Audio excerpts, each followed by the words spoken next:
Girl sees millionaire in the heat about to die of thirst. So she does this. Leave a comment saying what you thought of this story with a rating from 0 to 10 and mention which city you're watching from. I'd love to know if you enjoyed my story and get to know you better, so please subscribe to my channel to support my work. I'm counting on your help. The July sun beat relentlessly on the stone streets of Oakhaven when Lily found the collapsed man. The 4-year-old girl was walking barefoot down Main Street, carrying a torn plastic bag with a few cans she had collected that morning. Her dirty clothes clung to her small frame, and her curly hair was matted from the heat and lack of care. Arthur Ainsworth had left his house at 2 in the afternoon to run errands at City Hall, but the 100-degree heat and the long walk under the scorching sun were too much for a system already weakened by months of deep sorrow. The 58-year-old widower collapsed in the scarce shade of an old colonial building, his pale skin a stark contrast to the dark suit he insisted on wearing even in the suffocating heat. Lily stopped when she saw the well-dressed man lying on the ground. Other people hurried past. Some glanced quickly and went on their way, but something in the little girl's chest kept her from moving on. Despite her young age and the hard life on the streets, she possessed a natural empathy that made her feel pain at the sight of others suffering. Mister, wake up," she whispered, crouching beside Arthur. The man was unconscious, his breathing shallow, his lips chapped, showing clear signs of severe dehydration. Lily gently touched his face and felt his skin hot as an ember. The girl looked around for help, but the few people on the street seemed in too much of a hurry to care about a stranger who had fainted. It was then that she remembered the fountain in the nearby square, where she often drank water when thirst became unbearable. Running as fast as her little legs could carry her, Lily reached the fountain and cupped water in her small hands. She ran back, but most of the water slipped through her fingers on the way. Frustrated, she took off the t-shirt she was wearing and soaked it completely in the fountain, returning to where Arthur remained unconscious. With delicate care, the girl squeezed the wet shirt over the man's face, letting the cool water run over his forehead, cheeks, and lips. She repeated the process several times, murmuring words of comfort she had heard her grandmother, Eleanor, say when she herself was sick. "You'll be okay, mister. A cold cloth helps," Lily said, using a maternal tone impressive for a 4-year-old. Slowly, Arthur began to regain consciousness. First came low groans, then the fluttering of his eyelids, until he finally opened his eyes to find a half-dressed little girl crouched beside him, holding a soaked t-shirt and looking at him with genuine concern in her large, dark eyes. "What happened?" Arthur murmured, struggling to sit up. "You fainted from the heat," Lily explained, helping him lean against the building's wall. "I brought you water from the fountain. My grandma always said cold water on the forehead cures anything." Arthur looked at the child with growing admiration. Her clothes were clearly second-hand. She was visibly malnourished, and there was dirt under her small fingernails, but her eyes shone with a pure kindness he hadn't seen in a long time. "What's your name, little one?" he asked, still dizzy but already feeling better. "Lily, and you?" Arthur Ainsworth." "That's a nice name," Lily said, smiling for the first time. "Are you feeling better?" "Much better, thanks to you." Arthur managed to stand with the girl's help, who, despite her tiny size, showed surprising strength. "Do you live around here?" Lily's smile vanished instantly, and she looked down. "I live on the street, ever since Grandma Eleanor had to go to the nursing home." "The nursing home?" Arthur felt a pang in his chest. "How long ago?" 3 months, Lily replied, her voice growing small. "She got really sick and some men in white coats came to get her. They said it was for her own good, but I couldn't go with her." Arthur watched the girl with growing concern and something deeper, an inexplicable connection that stirred feelings that had been dormant since his wife Beatrice's passing the previous year. This child had saved his life, literally and figuratively, and now he discovered that she herself was in desperate need of saving. "And do you have other relatives, anyone who can take care of you?" Lily shook her head. "Just Grandma. Mommy went to heaven when I was a baby, and I never knew my dad." The sun continued its assault, but Arthur no longer felt its weight.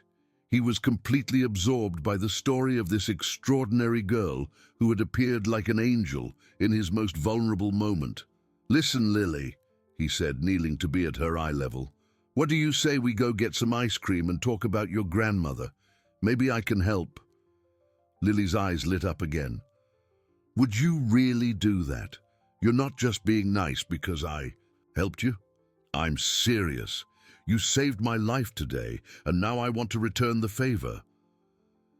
As they walked together down Oakhaven's main street, Arthur felt a mixture of emotions he hadn't experienced in months.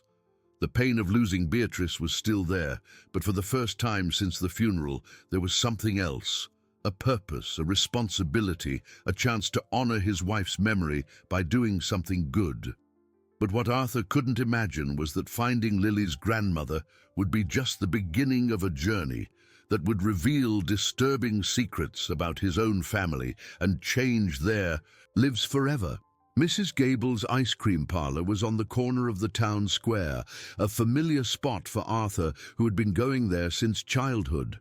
As Lily savored a coconut popsicle, her eyes shining with joy, he watched every detail of the girl, trying to understand how such a small child could survive alone on the streets of Oakhaven. "Lily, tell me more about when your grandmother went to the nursing home," Arthur asked gently, sitting in the plastic chair beside her. "It was a really hot day, just like today," the girl began, licking the popsicle carefully, so as not to waste a single drop. Grandma Eleanor had spent the night coughing a lot and talking to herself. In the morning, she couldn't get out of bed. Arthur nodded, encouraging her to continue. Then 2 men in white clothes and a very serious woman showed up. They talked quietly with Grandma and said she needed to go to a place where people like them could take better care of her. Lily paused, her eyes growing sad. "I asked if I could go too, but the woman said kids couldn't stay in an old folks' home." "Do you remember this woman's name or where this nursing home was?" "I don't know her name, but I remember she had a big folder with papers and used a lot of big words I didn't understand." Lily thought for a moment. "Oh, and she said Grandma was going to a really nice place with a garden and everything." Arthur made a mental note. In Oakhaven, there were only 2 nursing homes. The county home, which was simple but adequate, and the private St. Rita's Care, known for being expensive and serving families with better financial means. Considering Eleanor's apparent financial situation, the county home was the most likely. "Have you ever tried to visit your grandmother?" "I tried," Lily replied, finishing her popsicle and wiping her hands on her skirt. "I went to the county home, but they said there was no Eleanor there. Then I went to that other one, the nice one, but the guard wouldn't even let me in. He said a dirty kid couldn't come past the gate." A cold knot began to form in Arthur's stomach. If Eleanor wasn't at the county home, how did she end up in the private one? Who was paying the expenses? "Lily, did your grandmother have any savings? Anything of value?" The girl shook her head. "Grandma always said we were poor, but we had a little house that was ours. She said one day that little house would be worth a lot of money, but I never understood why." "Where is this house?" "On Cross Creek Road near the old church, but now there's a sold sign out front." The knot in Arthur's stomach tightened. In just 3 months, Eleanor had been transferred to an expensive nursing home, and her property had been sold. Something was definitely wrong. "Listen, Lily, how about we go take a look at this house, and then we can try to visit your grandmother at St. Rita's?" The little girl's face lit up with hope. "Would you really do that for me?" "Of course. We're friends now, aren't we?" The walk to Cross Creek Road took 15 minutes. Eleanor's house was a simple two-bedroom structure with a small but well-kept yard where a few fruit trees still grew. The sold sign was nailed to the gate, along with the name of the real estate agency responsible for the transaction. "This was our house," Lily said, with nostalgia touching the iron gate. "Grandma planted this apple tree when I was a baby. She always said that when the apples got ripe, we would make pie together."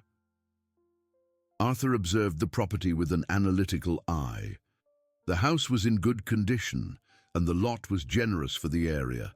It was definitely worth a considerable amount, especially given the neighborhood's appreciation in recent years. "Let's go to the nursing home now," he said, determined to get to the bottom of this story. St. Rita's Care was located in a posh area of Oakhaven, surrounded by manicured gardens and an impressive three-story structure. Arthur introduced himself at the reception as a friend of the family interested in visiting Eleanor. "Eleanor Santos," the receptionist repeated, checking the system. "Yes, she's here, but visits must be authorized by the administrative director." "And where can I find this director?" "Dr. Evelyn Ainsworth. She's in a meeting right now, but she'll be back in an hour." The surname hit Arthur like a lightning bolt. Ainsworth was his surname. In a small town like Oakhaven, that couldn't be a coincidence.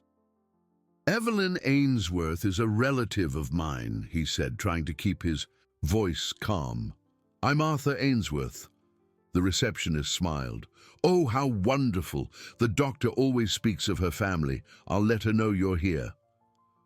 While they waited, Lily sat next to Arthur on the reception sofa, swinging her little legs nervously. "You know this woman, Mr. Arthur?" "I do. She's my cousin." But internally, Arthur was disturbed. Evelyn was the daughter of his father's brother, an ambitious woman who had always shown little appreciation for family or sentimental matters. What was she doing looking after an unknown elderly woman? Evelyn Ainsworth appeared 15 minutes later, a 45-year-old woman, well-dressed and with a professional smile on her face. When she saw Arthur, her smile faltered for a fraction of a second before she recomposed herself. "Arthur, what a pleasant surprise," she said, extending her hand. "What brings you here?" "I came to visit a patient, Eleanor Santos. This is Lily, her granddaughter." Evelyn looked at the girl with an expression Arthur couldn't quite decipher. "Ah, yes, Mrs. Santos. A very dear lady. But unfortunately she's not doing very well today. Perhaps it would be better to come back another day." "Is she sick?" Lily asked, worried. "Not exactly sick, dear, but confused. Sometimes the elderly get like that, you know. They might not even recognize loved ones." Arthur watched his cousin closely. There was something in the way she avoided direct eye contact, something in the tension of her shoulders that made him uncomfortable. "Even so, we'd like to see her," he insisted. Of course. But first, I need to handle some bureaucratic details. How about you come back tomorrow morning? I'll get everything ready for the visit." When they left the nursing home, Lily was visibly disappointed. "Why couldn't we see Grandma today, Mr. Arthur?" "Sometimes things need to be arranged, little one, but I promise we'll see her tomorrow." However, as they walked back to the center of town, Arthur couldn't shake the feeling that Evelyn was hiding something. The coincidence was too great. His cousin working at the exact nursing home where Lily's grandmother had been admitted, the house being sold so quickly, and especially the evasive way Evelyn had reacted to his presence. That night, after ensuring Lily had a safe place to sleep at Mrs. Gable's house, who offered to help after hearing the story, Arthur couldn't sleep a wink. His mind was buzzing with unanswered questions and a growing suspicion that he had gotten involved in something far more complicated than he had initially imagined. Arthur woke before sunrise, tormented by nightmares in which Evelyn appeared holding papers that turned into snakes. The image of Lily sleeping peacefully at Mrs. Gable's house comforted him. but he couldn't shake the growing sense that his cousin was involved in something dark. He decided to start the day by visiting the real estate agency responsible for selling Eleanor's house. Bluestone Realty was in the commercial center of Oakhaven, a small but reputable company that mainly served local families. "Good morning. I'd like some information about a property you recently sold on Cross Creek Road," Arthur said to the realtor, a friendly middle-aged man named John Carter. "Of course. What's the exact address?" After providing the details, John Carter consulted his files and frowned. "Ah, yes. I remember this transaction well. It was quite peculiar, to be honest." "Peculiar how?" "The power of attorney was brought in by a woman who identified herself as the owner's legal representative. She said the lady was hospitalized and needed to sell urgently to pay for medical expenses." John Carter lowered his voice. "But the strange thing is, she already brought a specific buyer. It wasn't put on the market. It wasn't advertised. The sale was direct." Arthur's heart raced. "Do you remember the woman's name?" "Let me see. Evelyn something. She had well-organized documents. Everything looked right on paper." "And the buyer?" "Ah, that's another curious detail. The buyer's name is Damien Ainsworth. Also said he was family, the seller's brother, I think." Arthur's world seemed to stop. Damien was his younger brother, whom he hadn't spoken to in 5 years due to an argument over their parents' inheritance. The last he'd heard, Damien was living in the next state, struggling with financial problems caused by a gambling addiction. "Are you all right, sir?" John Carter asked, noticing Arthur's sudden pallor. "I'm fine. Can you give me Damien's current address?" "Normally we can't provide that information, but since you share the same last name..." John Carter consulted his files again. "He's living in a farmhouse on the outskirts of town. Here's the address." Arthur left the real estate office with his head spinning. Evelyn and Damien working together, selling the property of a vulnerable old woman. The situation was much worse than he had imagined. When he arrived at Mrs. Gable's house to pick up Lily, he found the girl helping the old woman feed chickens in the yard. The child's genuine smile was a painful contrast to the complexity of the situation she was caught in. "Mr. Arthur, Mrs. Gable said I can stay here as many days as I want," Lily exclaimed, running to hug him. "That's wonderful, little one. But today we're going to visit your grandmother, remember?" Lily's face lit up again. "Really? Do you think she'll recognize me?" "I'm sure she will." On the way to the nursing home, Arthur carefully explained to Lily that they might encounter some surprises, but that everything would be okay. He didn't want to scare her, but he needed to prepare her for possible complications. At St. Rita's Care, Evelyn was waiting for them at the reception with a smile that didn't reach her eyes. "Arthur, Lily, so good of you to return. Mrs. Santos is much better today." They were led down a long hallway to the 3rd floor, where the rooms were more spacious and the view from the window showed the well-tended gardens. Evelyn stopped in front of room 315. "Before we go in, I need to warn you that Mrs. Santos is still a bit confused. Don't be alarmed if she says strange things." When the door opened, Lily let out a cry of joy. Eleanor Santos was sitting in a comfortable armchair near the window, wearing a clean robe and with her hair combed. She was visibly thinner and more frail, but her eyes still shone with intelligence. "Grandma!" Lily exclaimed, running to embrace the old woman. Eleanor looked at her granddaughter with initial confusion, but gradually her face lit up. "Lily? My little Lily? It's me, Grandma. I've been looking for you for so long." Tears streamed down Eleanor's wrinkled face as she hugged her granddaughter. "My girl, how you've grown. But where have you been? Why didn't you come visit me sooner?" Arthur watched Evelyn, who seemed uncomfortable with the emotional reunion. "Mrs. Santos, I'm Arthur. I'm taking care of Lily. Eleanor looked at him intently. Arthur Ainsworth. That's right, Mum. I know that name. Eleanor frowned as if trying to remember something important. Someone with that name was here, or maybe I dreamed it. Evelyn quickly stepped forward. Mrs. Santos sometimes confuses dreams with reality. It's normal at her age. But Eleanor continued to stare at Arthur. No, it wasn't a dream. There was a man here who spoke of Ainsworth. He wanted me to sign papers about my house. The silence that followed was tense. Evelyn forced a nervous laugh. Mrs. Santos, you're getting things mixed up again. I'm not mixing anything up, Eleanor said with surprising firmness. I know very well what happened. This man said he was family, that he would take care of everything, that I didn't need to worry. Arthur felt his blood boil. Mrs. Santos, could you describe this man? Tall, dark hair, had a small scar on his forehead. He said he knew my Lily, that he would take care of her too. The description perfectly matched Damien, who had a scar from a childhood accident. Arthur looked directly at Evelyn, who had turned visibly pale. Mrs. Santos, Arthur said softly, do you remember signing any papers? I did.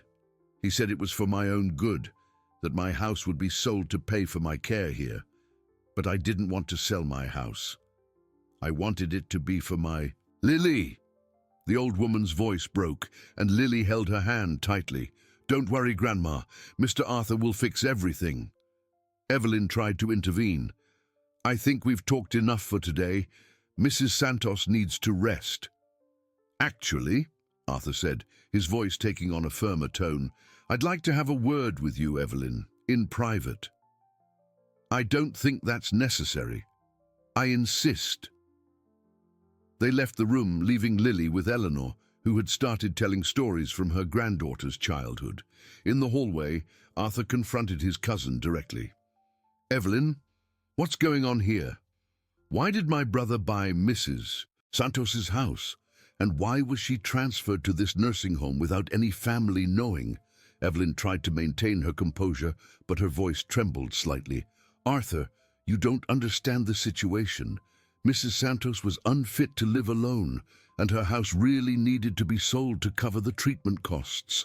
And since when did you and Damien become responsible for making those decisions? We're trying to help. Help who? Mrs. Santos or yourselves? Evelyn glanced around, checking if anyone was listening. Arthur, you don't know the whole story. Damien was in serious financial trouble. Dangerous people were after him because of gambling debts. We found a way to solve his situation and still properly care for the lady. Using fraudulent documents?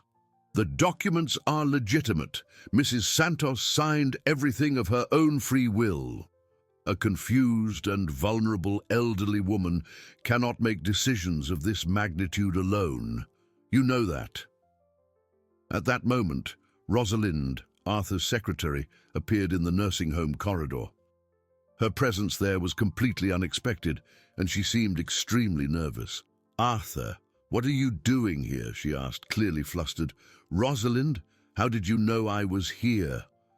The 51-year-old woman, who had worked at Arthur's company for 20 years, glanced quickly at Evelyn and then looked down. I need to talk to you. It's important.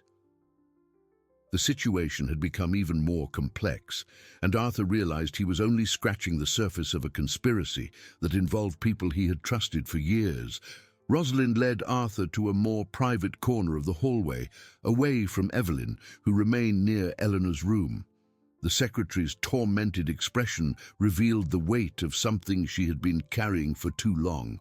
Arthur, I couldn't sleep at night anymore, she began, her hands trembling slightly. What I did, what I let happen, I can't live with it anymore. Rosalind, tell me everything, from the beginning. The woman took a deep breath, fighting back tears. 2 months ago, Evelyn showed up at the office. She said she knew about my father's problems, about how desperate I was for money for his treatment at the private hospital. Arthur knew about Rosalind's family problems. Her 83-year-old father had suffered a stroke and needed special care that the public system couldn't adequately provide. She offered me money in exchange for information about you, your schedule, about when you wouldn't be in the office. Rosalind covered her face with her hands. I thought it was just family curiosity. I never imagined. What specific information did she want? She wanted to know about your clients, about the documents you kept in the safe, about your routines, and most importantly, she wanted copies of some old contracts. What contracts? From the time when your father was still running the company, especially those related to land purchases in the 90s. Arthur felt his stomach sink. In the 90s, his father had acquired several plots of land in the region, including some that later turned out to be over-deposits of quartzite, a valuable mineral used in construction. If Eleanor's property was related to these old lands. Rosalind, do you remember any specific contract involving Cross Creek Road? I do. Your father was interested in expanding into that area, but he could never close a deal with some of the owners. There was a stubborn old lady who refused to sell. Santos, I think. Eleanor Santos. Exactly. Your father always said that property would be valuable one day because of its location and what might be underground. The pieces of the puzzle began to fall into place in Arthur's mind. Evelyn had discovered the potential value of Eleanor's property through the old company documents and had orchestrated a plan to appropriate it, using Damien as an intermediary. There's one more thing, Rosalind said, interrupting his thoughts. Last night, Evelyn called me and asked me to convince you to give up on this investigation. She said it would be better for everyone if you just forgot about the girl and her grandmother. And what did you say? That I wouldn't do anything against you anymore. That's why I'm here, to tell you everything. Rosalind grabbed Arthur's arm. But Arthur, she said something that scared me. She said that if you kept meddling, the same thing that happened to your wife Beatrice could happen to you. Arthur's blood ran cold. What did she mean by that? I don't know, but her tone was no joke. At that moment, a commotion came from Eleanor's room. They ran to see what was happening and found the old woman very agitated, holding Lily tightly as she spoke rapidly. The little box, my girl. You have to find the little box I buried, Eleanor said, her eyes shining with sudden lucidity. Under the apple tree, on the right side, 3 steps from the fence. What box, Grandma? Lily asked, confused. The important papers. The documents that prove our land is worth a lot of money. I hid everything before I came here. Evelyn tried to calm Eleanor down. Mrs. Santos, you're getting agitated for nothing. How about we rest a bit? I don't want to rest. I want my granddaughter to know the truth. Eleanor looked directly at Arthur. Mister, you seem like a good person. Promise me you'll help my Lily find that box. I promise, Mrs. Santos. Evelyn was visibly nervous. I think the visit has gone on long enough. Mrs. Santos needs to take her medication. But Arthur was not willing to leave without more information. Mrs. Santos, do you remember signing any document giving permission to sell your house? I signed it because they told me it was the only way to ensure I'd be well cared for here, but they promised me the money from the sale would be kept for my Lily. Eleanor's voice became firmer. But then I found out my house was sold for much less than it was worth, and the money, I never saw a dime of it. Mrs. Santos is confused, Evelyn said quickly. The money is being used to pay for her care here. Lies, the old woman exclaimed with surprising force. I can do math. What they gave me doesn't even pay for 2 months in this place. Arthur did some mental calculations. If Eleanor had been in the nursing home for 3 months and the costs were as high as Evelyn had implied, it really didn't make sense. Evelyn, how much exactly are Mrs. Santos's monthly costs here? That's confidential information. No, it's not. interrupted a nurse who had entered the room.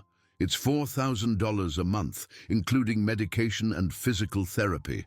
Arthur quickly calculated. 3 months would be $12,000. Even considering Eleanor's house as a simple property, it would be worth at least $60,000, possibly much more, if there were indeed mineral deposits on the land. "Lily," he said, kneeling beside the girl, "would you like to go look for this box your grandmother hid?" "Can I really? But what if the new owners of the house don't let us?" "We'll talk to them. I'm sure they'll understand." Evelyn tried to protest. "Arthur, that's trespassing. You can't just—" "Actually, we can, especially if there's a suspicion that the sale was fraudulent." 2 hours later, Arthur, Lily, and Rosalind were on Cross Creek Road in front of Eleanor's old house.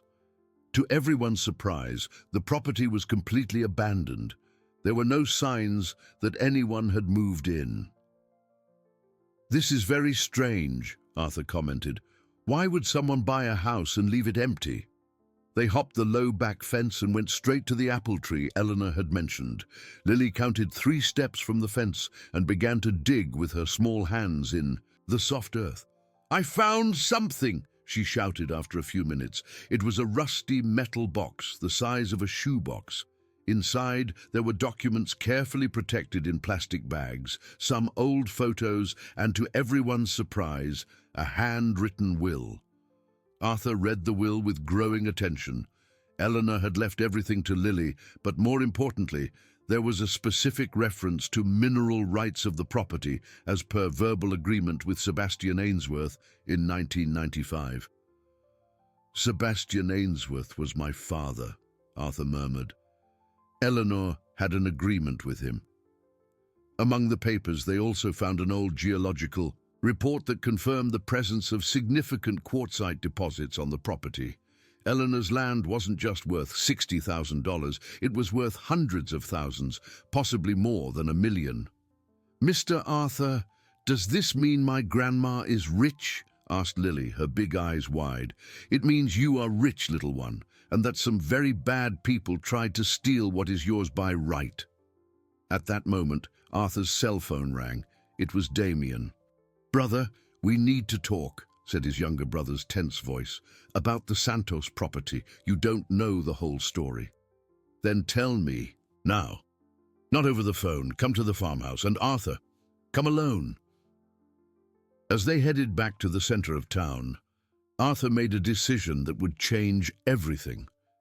Instead of going alone to meet Damien, he would take Rosalind as a witness and, more importantly, he would take all the documents they had found directly to the district attorney's office. "Lily," he said, taking the girl's hand, "what if I officially adopted you? That way you could stay with me forever, and I would take care of all your assets until you grow up." The smile that lit up the child's face was the most beautiful answer Arthur had ever received in his entire life. And as they walked down the main street of Oak Haven, he knew he had found not only a family, but also a purpose to honor Beatrice's memory and the legacy of kindness that a 4-year-old girl had taught him on that hot July afternoon. The truth was finally coming to light, and with it, the promise of justice for Eleanor and a bright future for Lily. If you enjoyed this video, please subscribe to my channel. I promise to bring you videos every day that will make your life happier. Comment what you thought of my story with a rating from 0 to 10, and thank you very much.